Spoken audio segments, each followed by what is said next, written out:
আদাব নমস্কার thank you so much আমার চ্যানেলে ফিরে আসার জন্য থ্যাংক ইউ সো মাচ আজ আর যা নতুন তাদেরকে বলি hi this is Khushi you guys are made my day love you so এই মুহূর্তে আমি এখন আছি দিল্লিতে হ্যাঁ জানি তোমরা অনেক কিছু জিজ্ঞাসা করবে যে দিল্লিতে কিভাবে গেছো কেন গেছো কোথায় যাবে বা কোথায় কোথায় যাচ্ছ সব কিছু তোমরা এই ব্লগটাতে এবং পরবর্তী সকল ব্লগে দেখতে পাবে বাট এখন আমি যেখানে যাচ্ছি সেটা হচ্ছে দিল্লি নিউ দিল্লির যে সকল ফেমাস জায়গা আছে যেমন লোটাস টেম্পল লাল কেল্লা সাথে ইন্ডিয়ান গেট মানে যা যা একদিনে কভার করা যায় আজকে সেই সব কিছু দেখবো এবং তোমাদেরকেও সেটা আমি ঘুরিয়ে দেখাবো তো চলো সেই সব জায়গায় যাওয়ার জন্য আর ইউ গাইজ রেডি আমি তো রেডি ওকে লেটস গো আজকে আমাদের ফার্স্ট ডেস্টিনেশন লাল কেল্লা বা রেড ফোর্ট প্রথমে এখানে এসে গভর্নমেন্ট রিক্সার জন্য একটা টিকিট কাটতে হবে এই রিক্সাটা তোমাকে নিয়ে যাবে লাল কেল্লার মেন এন্ট্রি গেটের দিকে আর আমাদের সাথে আছে মা আর দিদা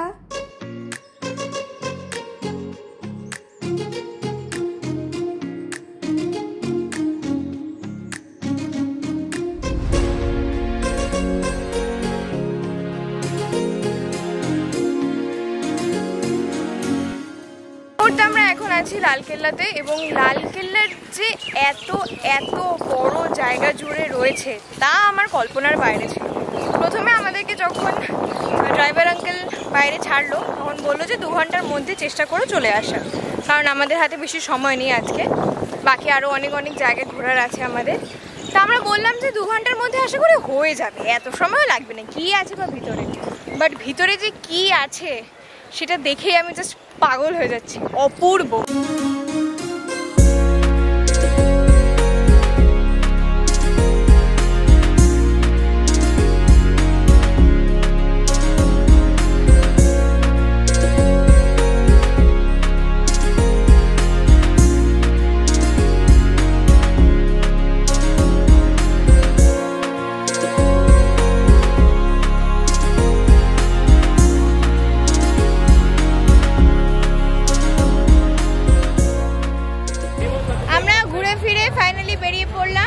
আবার একটা অন্য ডেস্টিনেশনে যাওয়ার জন্য আমি তোমাদেরকে এখনো বলতে পারবো না যে আমরা এরপরে কোথায় যেতে চলেছি কারণ এখনো শিওর নয় আমাদের প্রত্যেকটা জায়গায় যাওয়ার খুব ইচ্ছে ছিল কিন্তু সেটা পসিবল নয় কারণ আমরা বেরিয়েছি অনেক দেরি করে তোমরা যদি চাও লোটাস টেম্পল থেকে শুরু করে যাবতীয় যতগুলো জায়গা আছে দিল্লিতে কভার করার জন্য তাহলে এখানে মানে দিল্লিতে 2 দিন থাকার চেষ্টা করো তাহলে তোমরা প্রপারলি সব জায়গা ঘুরে নিতে পারবে এই মুহূর্তে আমি এখন লাল কেল্লা রেড ফোর্ট থেকে বেরিয়ে যাচ্ছি গাড়ির দিকে প্রথমত একটা জিনিস তোমাদেরকে বলে দিই সেটা হচ্ছে ক্যামেরা যদি নিয়ে আসো তাহলে তো খুবই ভালো অসুবিধা নেই কিন্তু স্ট্যান্ড যদি নিয়ে আসো তাহলে টিকিট কাউন্টারের ওখানেই তোমাদেরকে স্ট্যান্ডটা রেখে দিতে হবে শুধুমাত্র ক্যামেরাটাই নিয়ে যেতে পারবে তোমরা রেড ফোর্টসের ভিতরে ওকে এখন এই পর্যন্ত দেখা হচ্ছে নেক্সট স্টপেজে বাই গোপন সূত্রে জানতে পেরেছি যে আমরা নাকি এরপরে যেতে চলেছি লোটাস টেম্পল এটা কি ঠিক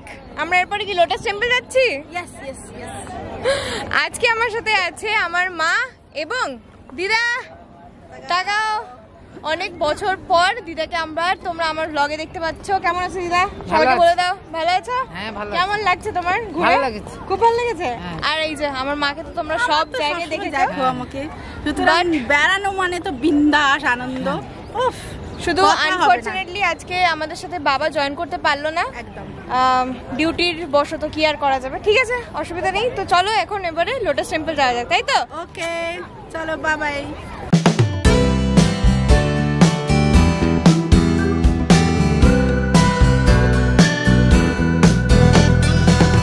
আমরা এক্ষুনি লোটাস টেম্পল ভিজিট করে বাইরে বেরোলাম তো বেসিক্যালি লোটাস টেম্পলের ভিতরে আছে একটা বেশ ফাঁকা হল যেমন চার্চে থাকে ওরকমই কিছুটা এবং ওখানে পুরো পিন ড্রপ সাইলেন্ট থাকতে হবে কারণ ওটা একটা প্রেয়ার হল তাই জন্য ভীষণ সুন্দর শান্তিপূর্ণ একটা জায়গা আমার তো খুব ভালো লেগেছে এবং বাইরের এই দৃশ্যটা অপূর্ব এনিওয়েজ এখন আমরা যাচ্ছি কুতুব মিনার আশা করি কারণ আমাদের হাতে বেশ কিছুটা টাইম এখনো পর্যন্ত আছে দেখা যাক কতটা আজকে কভার করা যায় চলে এসেছি আমরা কুতুব মিনারে বাট এখানেও সেই সেম প্রবলেম যে এখানে ট্রাইপড নিয়ে আসা যাবে না কোনো ব্যাপার নেই, হাতে ধরেই যত দূর করা যায়, যত দূর তোমাদেরকে দেখানো যায় তত দূর আমি তোমাদেরকে দেখাবো এবং নিজেও দেখবো। তো জিনিসটা খুবই সুন্দর, তাড়াতাড়ি চটাপট জিনিসগুলো একটুখানি কভার করে নিই, তোমরাও ততক্ষণ দেখতে থাকো আর আমিও বিভিন্ন জায়গাগুলো একটুখানি এক্সপ্লোর করতে থাকি।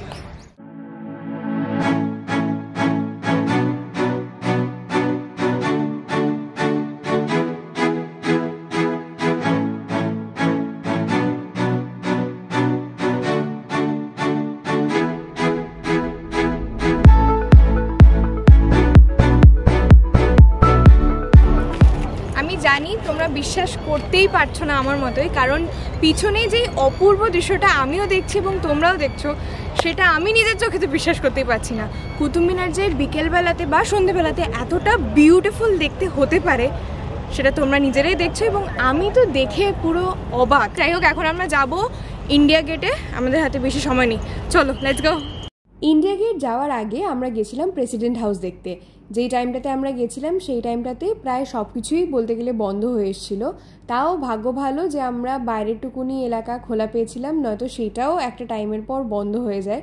আর যতটুকুনি পেরেছি ভিডিও করেছি, কারণ এখানে ভিডিও করা একদমই অ্যালাও নয়। লুককে আমি ভিডিও করার চেষ্টা করেছি। আর দেখো এই যে গোল গোল আলোগুলো দেখতে পাচ্ছ, ওগুলোই হচ্ছে new and old president house. যাই হোক, যতটুকুনি দেখতে পেয়েছো আশা করি ভালো লেগেছে। এখন আমরা যাচ্ছি ইন্ডিয়া গেট দেখতে। কেমন লাগলো তোমাদের প্রেসিডেন্ট হাউস? ও এক্সিলেন্ট, অপূর্ব, জাস্ট অপূর্ব, রাইট? খবরে দেখি, ছবিতে দেখি, কিন্তু নিজের চোখে দেখেছি, ওরে বাপ রে, জীবনটা সার্থক হয়ে গেছে। একদম একদম, মানে আমরা সত্যি খুব লাকি, এতটা দেরি করেও যে খোলা থাকবে না, কিন্তু আমরা যে সত্যি লাকি, আমরা খোলা পেয়েছি। এক্স্যাক্টলি, টাইমের ক্রস হয়ে যাওয়ার পরেও আমরা ফাইনালি আজকে দেখার একটা সুযোগ পেয়েছিলাম। যদি এই জিনিসটা আমরা না দেখতাম, সত্যি না দেখতাম, তাহলে হয়তো কিছু একটা মিস করেই যেতাম আজকে। সো প্রেসিডেন্সি হাউস দেখার পর ইন্ডিয়ান গেটটা তো ম্যান্ডেটারি। এখান থেকে এখন আমরা যাচ্ছি সাবওয়ে করে ইন্ডিয়া গেট অবধি। চলো তত দূর যাওয়া যাক।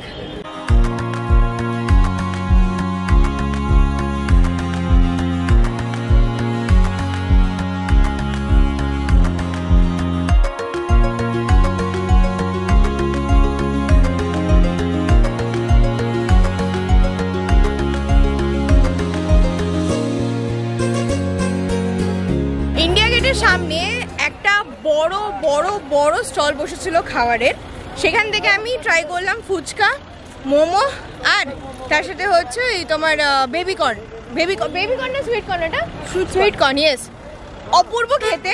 কিন্তু ওই ফুচকাটা মানে কলকাতা, বুঝতেই পারছো আশা করি। তো আমাদের আজকের মতো সব জায়গায় ঘোরা হয়ে গেছে, এখন আমরা যাচ্ছি হোটেলের দিকে। চলো যাওয়া যাক।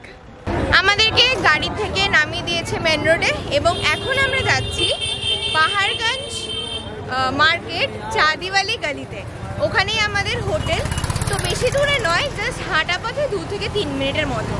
এই মার্কেটটা পুরোটাই বলতে গেলে গড়িয়াহাট বা এসপ্ল্যানেডকে যদি একসাথে মিক্স করে দাও ঠিক ওরকমই, পুরোটাই একদম কলকাতার মতোই লাগছে। হেন কোনো মানে কি বলে ডিফারেন্স নেই যে দিল্লিতে এরকম বা কলকাতাতে ওরকম কিছুই লাগছে না।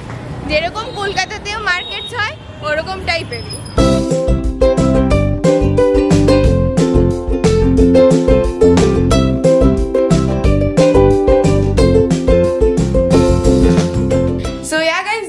আশা করি তোমাদের এই পুরো ব্লগটা ভালো লেগেছে। কালকে আমরা উড়ে যাচ্ছি আমাদের ড্রিম ডেস্টিনেশনের দিকে। আমাদের সাথে থেকো, পাশে থেকো এবং এই পুরো ব্লগটা এবং আপকামিং ব্লগগুলোও দেখতে থেকো। Okay bye, see you soon, দেখা হচ্ছে নেক্সট ব্লগে, টাটা।